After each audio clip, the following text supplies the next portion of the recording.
On this episode of Locked On Angels, it's FanMail Friday, and you wondered, is it time to have a hard conversation about Logan O'Hoppe? Is he really a part of the future for the Halos? John and I are going to talk about our bowling buddy today. I'm Mike, that's John, we're the Super Halo Bros, and this is Locked On Angels.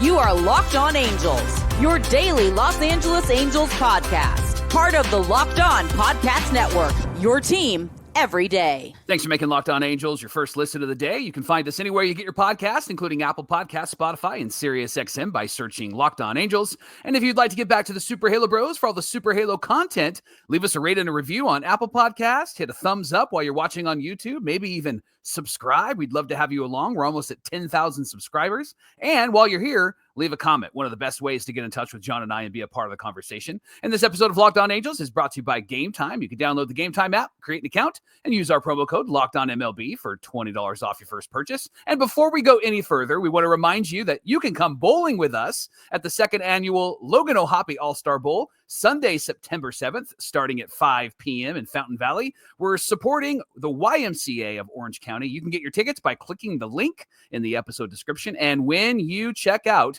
make sure you use the promo code Halo Bros so that we can count on you. You also get a discount. You're welcome. Join us at the Logan O'Hoppe All-Star Bowl Sunday night, September 7th, starting at 5 p.m. Can't wait to beat you. I'm a terrible bowler. Thanks for being here for this episode of Locked On Angels, where it's your team every day. You've got the Frisch Brothers here with you, a.k.a. the Super Halo Bros. My name is John, and that's my brother Mike. And my name is Mike, and that's my brother John. Hey, it's our fourth season here as the host of Locked On Angels. We're talking Angels baseball with you every Monday through Friday, every single weekday. On today's show, it's a Fan Mail Friday, so you get to be part of the conversation. You sent us some really great questions. Maybe do all kinds of digging. Everybody's putting me to work, Mike. And so we have some really great questions. Mike, let's start with this first one from Micah Julian. Tell us about it.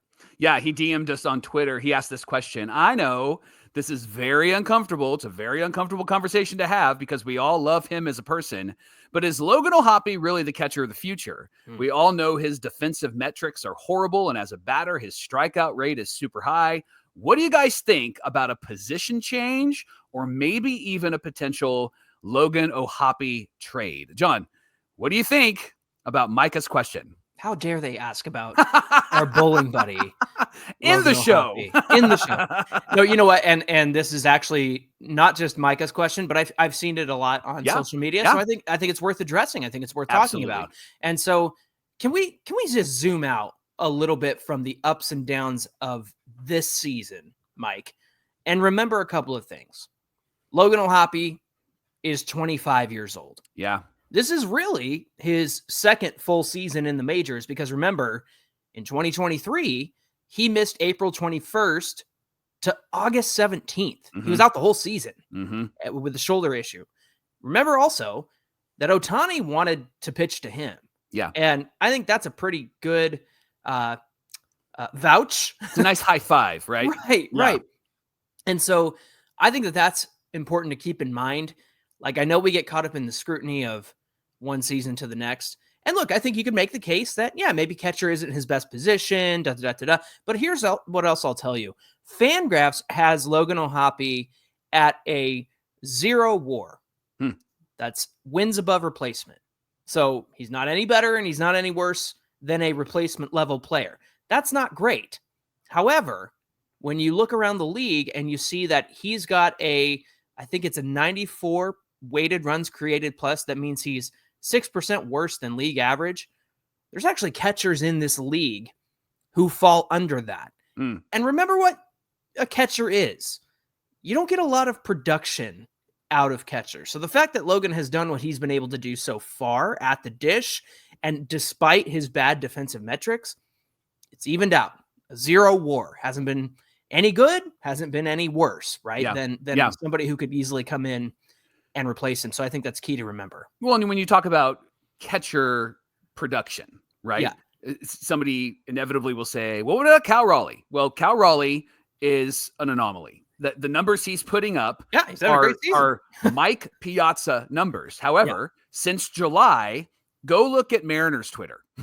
Since July, they have dumped on him because he has not been good. They dumped on the big dumper? They did. And it's been a terrible month for him. Lots of terrible at-bats. Defensive metrics aren't good. Maybe somebody says, well, what about Will Smith, right? Yeah. And he plays for the Dodgers. What about him and what he does?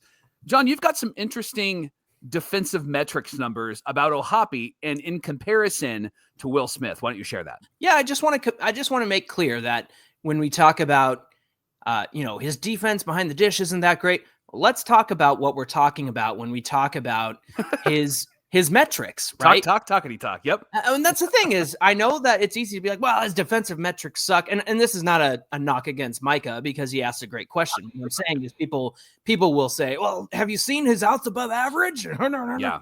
Do you know what you're talking about? Let's get a good scope, right? Like, let's take a good bite of the metrics. And we're only sharing you the metrics and the stats. We're not sharing from a perspective that we're trying to defend our bowling buddy and things like that. These are just John, you're blowing it.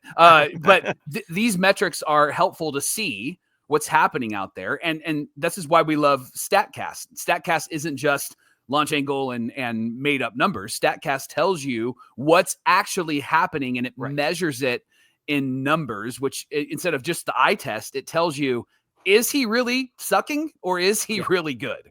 So let me tell you this, that one of the defensive metrics we talk about when we talk about catchers is catcher framing runs above average. Mm-hmm. That's a fancy way of saying how often does a catcher get a strike call for their starting pitcher or their relief pitcher on the edges of the zone. Mm-hmm. And so I have this graphic that I put together, and this comes from Baseball Savant, StatCast, and those on the audio side will describe it for you. But on the left side, we have Logan O'Hoppe, who is -4 catching framing runs above average. He's towards the bottom of the league, Mike. Out of 56 catchers, he's 49th. Mm-hmm. But if you want to get into the nitty-gritty, look at some of the areas where he steals strikes really well. The top of the zone in the middle, the left and right side of the zone, and the bottom of the zone, right? 50% on the left side of the strike zone, that's in on the right-handed hitter, away from the left-handed hitter. Toward the top of the zone, 45.5% of the time he gets a called strike. There, that's good for 18th among 56 catchers. 16.6 on the top left corner of the strike zone. That's good for 22nd among catchers.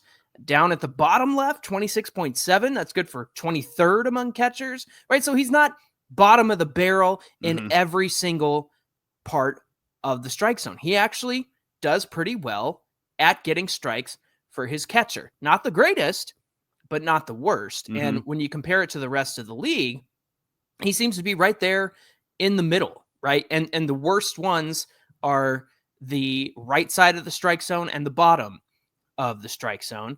But then you look at like the bottom right, he's 36th at stealing strikes for his catchers. Top right, in on the left-handed hitter, he's 25th. So good numbers there, but overall, he's toward the bottom of 56 catchers in the league. Now, you think about somebody like Will Smith.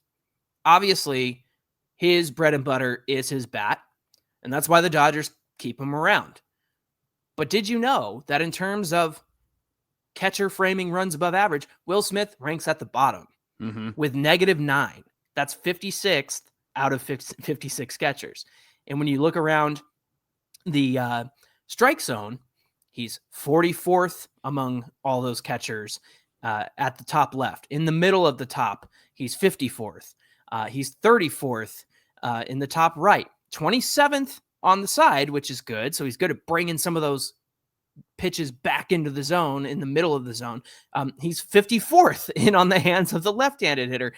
Get this, he's 10th at stealing strikes at the bottom right corner of the zone, where that would be in on the left-handed hitter. 21st at the bottom and 37th on the bottom left. But compare those to where Logan O'Hoppe sits. Logan's a lot better in most of those categories and in most of those sections of the strike zone. So again, you can take a 10,000-foot view of, well, his metrics aren't that great. But when you break it down, out of 56 catchers, there's a lot that he's doing well. But Is there room for improvement? Absolutely. And we know that this year has been his worst year behind the dish. But that leads me into another point. Like, we can consider a positional change for him. I think that that's totally fine. They did it with Napoli, right? But remember what happened to Taylor Ward, Mike? Can you discuss that a little bit? He went from catcher, third baseman, outfielder, moved him around a bunch. Right. And it wasn't until 2022 that he found a place. And it wasn't really until 2022 that he started to kind of be a major league baseball player, because years before that, he wasn't super great when he came up and looked kind of lost. And so that, in comparison to O'Hoppe this year, I think is a good one-to-one comparison, because O'Hoppe has been changing his stance, adjusting at the plate, changing his catching stance, again, listening to his coaches.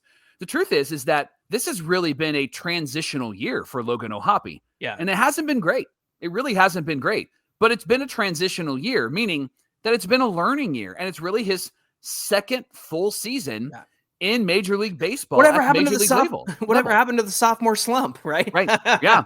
He really is somebody that has been learning and learning and learning, which was what we appreciate about him as fans. But he's also somebody that you can tell is learning and adjusting and all of those things. So if you want to then add one more layer of learning and adjusting and growing, then move him to a different position. But what I think what we're facing right now with Logan O'Hoppe is a lot of it's in his head. A lot of information is coming his way. And John, I don't think that we need to, we can't discount the quote unquote pressure of having Travis d'Arnaud come in, who is a quality major league catcher who can offensively perform and defensively has a great track record, a great history. And so I know that there's probably got to be some pressure on Logan O'Hoppe to perform. And he might be grabbing the bat a little bit too tight. He might be trying to steal pitches that he shouldn't be stealing. He might be trying to hustle and make the play, right? But to your point, right out of the gate, they gave Kyle Hendricks to d'Arnaud. Did they give Kikuchi to d'Arnaud, or there's one more pitcher in there that they gave, they connected with d'Arnaud right out of the gate, right? As soon as the season began. And I don't think that that's a problem, but think about where Logan O'Hoppe's at, where, oh shoot, they gave 2 of the 5 catchers to my backup.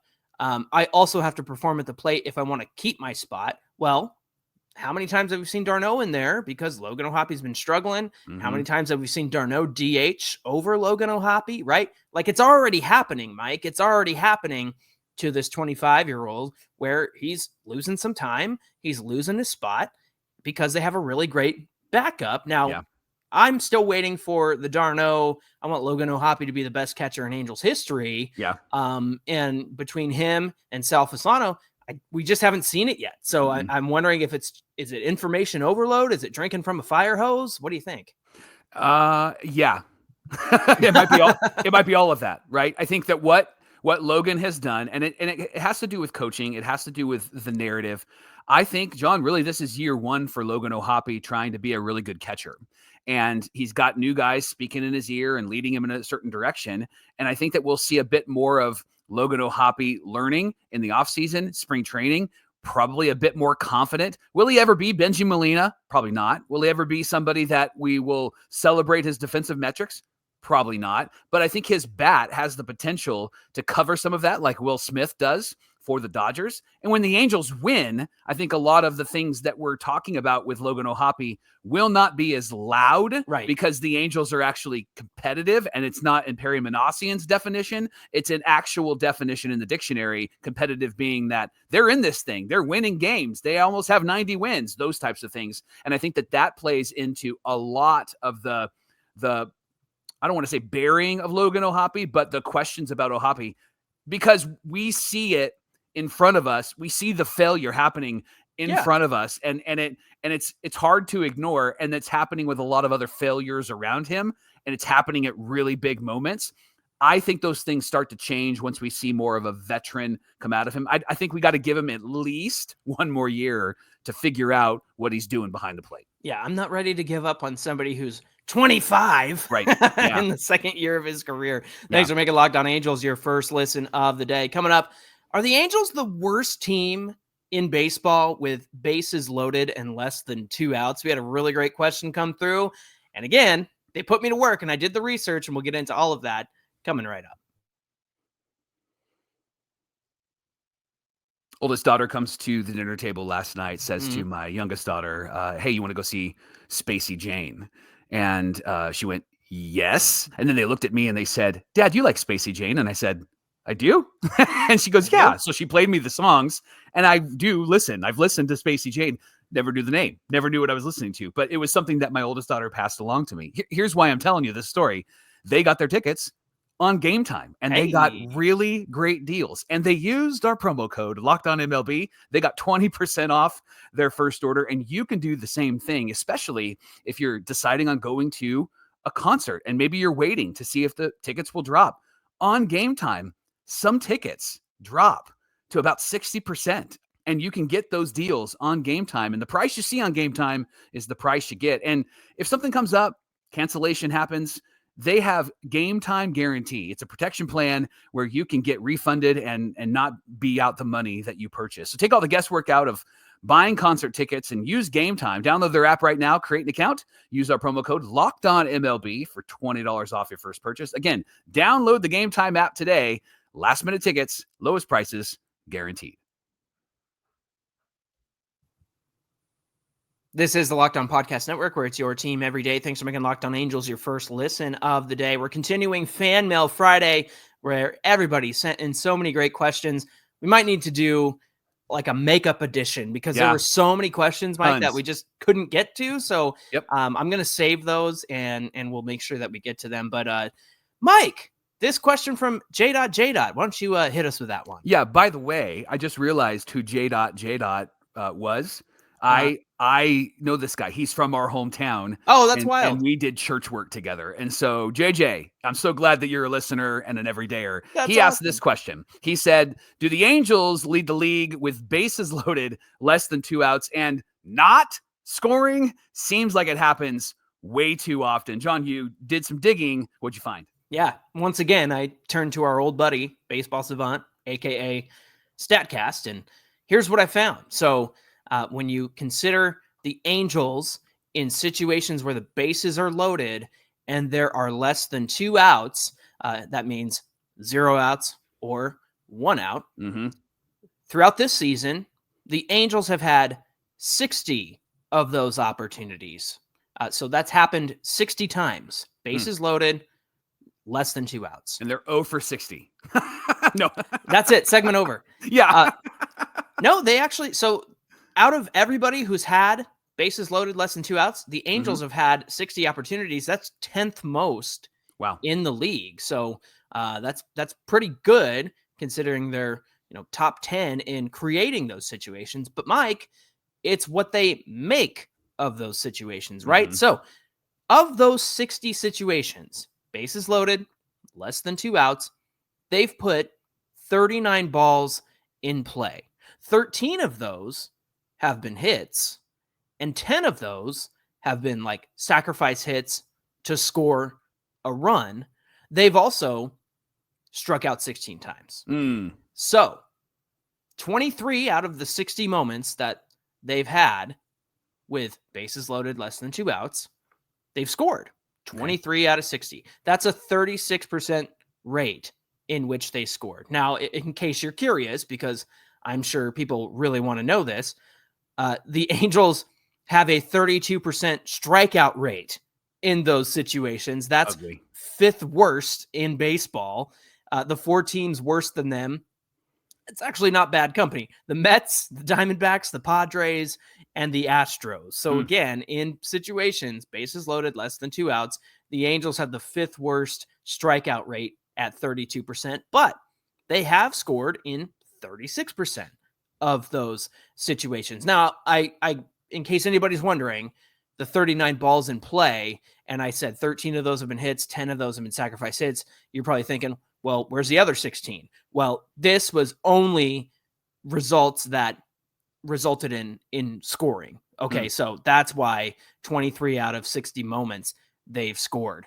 So I just wanted to make that clear. But Mike, for comparison, the Mariners are number one in this situation, aren't they? They have had the most chances where the bases were loaded with less than 2 outs. They've had that 76 times. Tell us about the Mariners. So they put 58 balls in play, 76 times, 58 balls in play. 20 of those have been hits. 5 of those were sacrifices to score a run, and they've struck out 17 times. So in 25 of the 76 opportunities, they've scored. That's a 33% rate in which they've scored. Now, got to keep in mind, the Mariners have created more situations where that happens, so their rate of scoring is going to be a bit lower than the Angels, but they've got 7 more hits than the Angels do in those situations. They here's a comparison. Singles, Mariners have 12 singles to the Angels 8.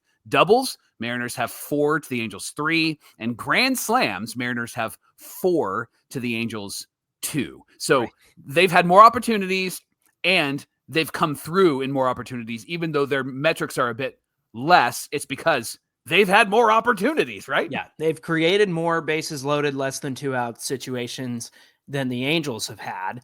But again, the Angels, in the 60 tries that they've had, they've scored 23 out of those 60 moments. Again, 36% rate in that situation. I mean, I don't know, Mike. It feels good, like that feels okay, but yeah. Here's the tension. Here's the problem. Tell me, because I'm trying to explain it. because it's what they do after that, right? They bases loaded, less than 2 outs, they scored a run. That's it, right? But when you read the Mariners numbers, the Mariners have 4 more singles, 1 more double, and 2 more home runs, which were grand slams, which means they're scoring a whole lot more runs in those moments. Yeah. The Angels coming through, hey, that's a check in the box of, yay, you did it, right? But then that's all they do. That's all they do. So if it's 4-3 and you're down by 1, they load the bases, less than 2 outs, they're getting a run 36% of the time, right? But that's it. They're getting a run. And it could just be an out too. Yes. Like it could be a ground out RBI, right? They're not piling on. They're not taking full advantage of that, which for the Mariners are doing that. They're scoring 1 run and then scoring possibly 2 more runs in that situation because they're moving the ball around, they're making contact, and they're a good team. That's why they're doing that, and the Angels just haven't been doing that. Where the heck did they get their offense? Like, I know they made trades for Naylor and Suarez, but like all of a sudden coming into the season, it was like, man, they didn't do anything to help their offense. They brought back Jorge Polanco. Yeah. And then all of a sudden he was tearing it up to start the year. Cal Raleigh took off. Did you know that Cal Raleigh in my league, I drafted him, by the way, fantasy. He didn't go till the 10th round. Now there's 10 of us or 12 of us. I can't remember. I think there's 10 of us, right? And so, yeah, that makes sense. It's a little bit later of a round, but there were catchers that went before him, but I felt like, you know what?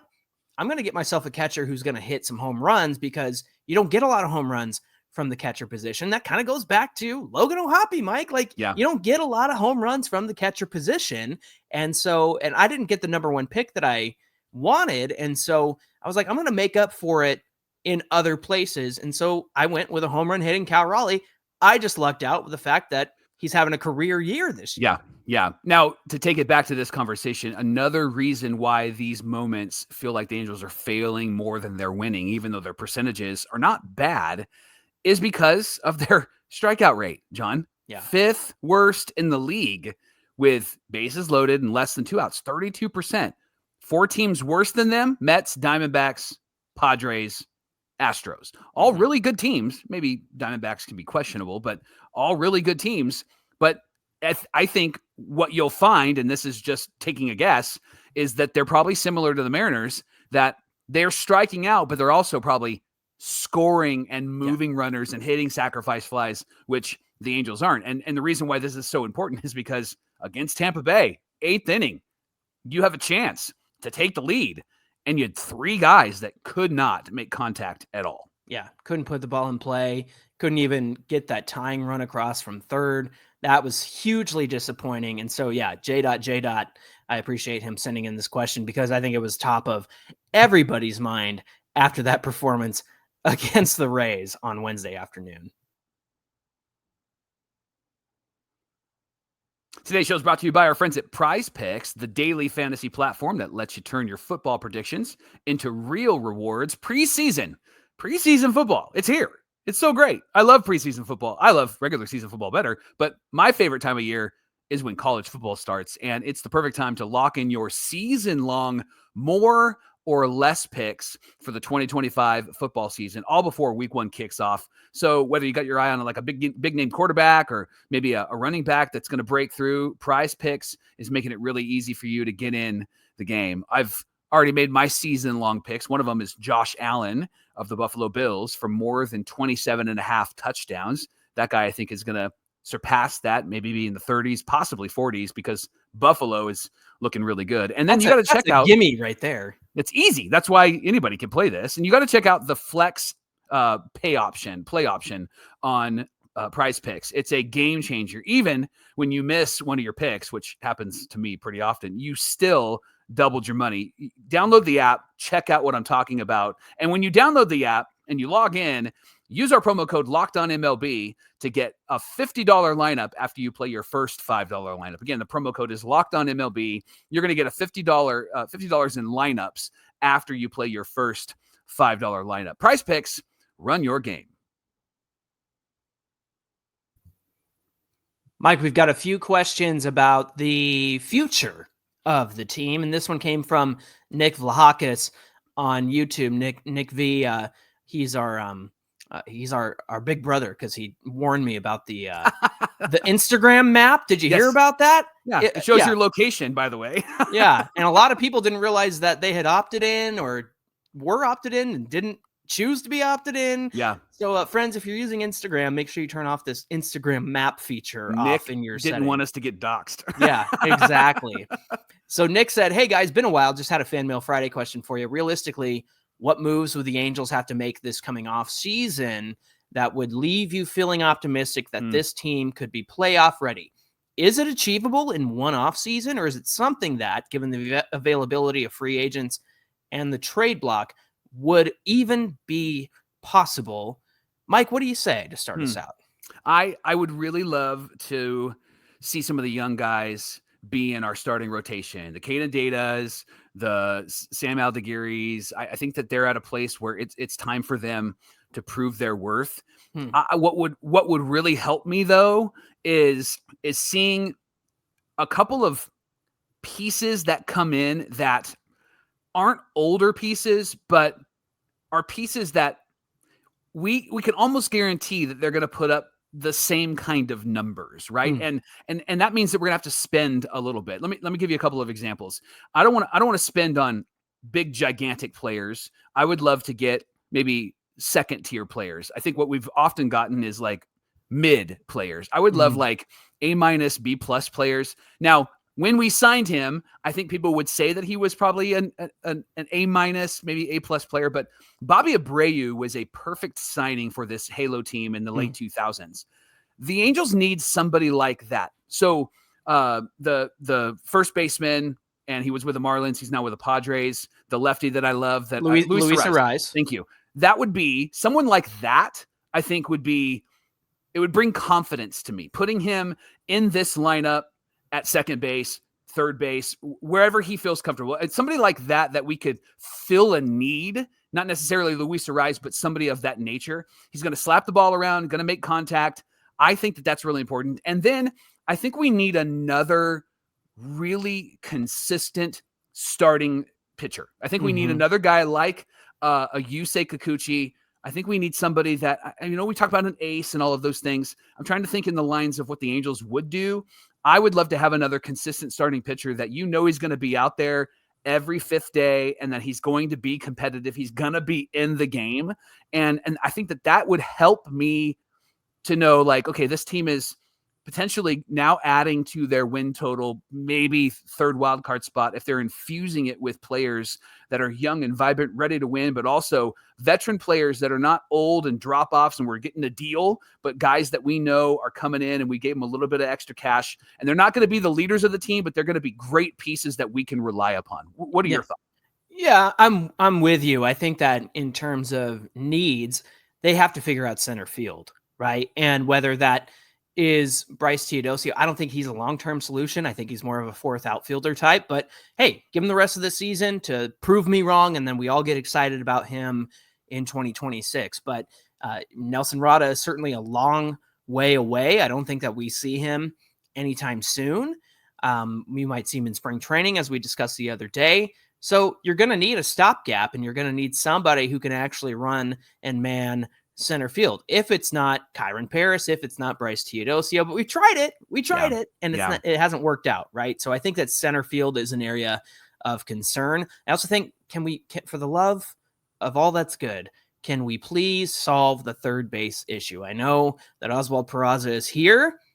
You're really going to have to bank on the bat coming around because he plays great defense. And here's the thing. Somebody said, why do we have another squid on this team? Well, to answer that, and they're referring to Peraza that way. Yeah. To answer that, here was my issue with Squid, Andrew Velasquez. He thought he was Barry Bonds at the plate. He never understood the assignment, which was, bro, put the ball in play. Yeah. Stop swinging for the we know that every, 26 games you can hit a home run and it looks really great, but just put the ball in play and play great defense. Yeah. And so I'm hopeful that Peraza doesn't think that he's Barry Bonds, doesn't think he's Mark McGwire, right? And the bat will come around. But again, Mike, that's a lot of hope. And it seems like we go into every offseason with a lot of hope and not a lot of solutions. And so I think third base, center field, there's certainly areas. The Angels will address their bullpen. They have guys coming back. Starting rotation, I'm with you. They need another Yusei type of player. Look, would I want them to get an ace? 100%. Yes. Yeah, let's just be clear about that. Yes, we want an ace. But I will never, ever expect an ace as long as Artie Moreno owns this team. Yep. And even if they tried to trade for one, I don't even think that they could get the best available out there, right? Yeah. And nobody's trading their future ace anyway. Like, no. Paul Skeens is staying with the Pirates, right? Having said all that, obviously starting pitching, I think is a great area to improve. But my biggest concerns are center field and third base. Can you address them all in one offseason? Well, you could, Nick, and I could, and you could, Mike. But will Perry and Artie Moreno address all of that in one offseason? To me, that just doesn't feel realistic. I would like it to be. And, every year we do our GM show and it feels like, hey, we could get these guys. It would keep them under the luxury tax and And, then they kind of do 30% of what we would attempt to do, right? Yeah, that's absolutely the problem. Yeah, that is really the problem. And that brings us to the end of our show. We're so thankful that you're here. Thanks for making Locked On Angels your first listen of the day. You can subscribe to Locked On Angels on YouTube so you don't miss all of this great Halo content, including the best postcast in the business with Gavin Carlson. He's live after every game right here on the Locked On Podcast Network, where it's your team every day. Hey, we appreciate you being here. Be sure you give us a follow on Twitter at Locked On Angels and connect with Mike and I on Twitter and Instagram at Super Halo Bros. Again, we had so many questions come in. I think the Angels might have another Thursday. They do. Yeah. Off. They do. Okay. So we can do another we'll play catch up on the Fan Mail Friday. Yeah.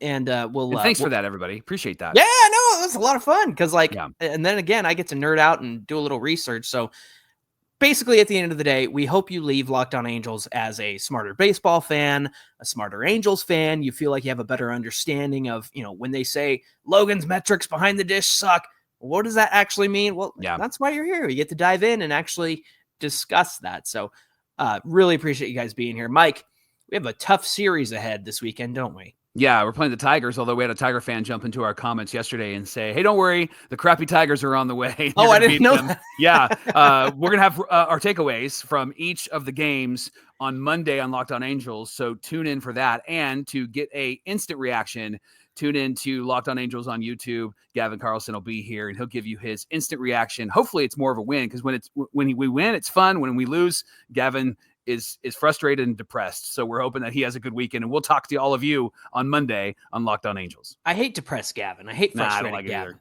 No, it's not great for anybody. It's not good for business. It's not good for anybody. All right, friends, we hope you have a great weekend. Of course, give us a follow on social media to hear our instant thoughts over the weekend to all these games as well. Until then, my name is John, and that's my brother Mike. And my name is Mike, and that's my brother John. Thanks for being here, everybody, and we'll see you back here on Monday. J. had my truck towed early 2000s. I'll have to tell that story one day on Locked On Angels.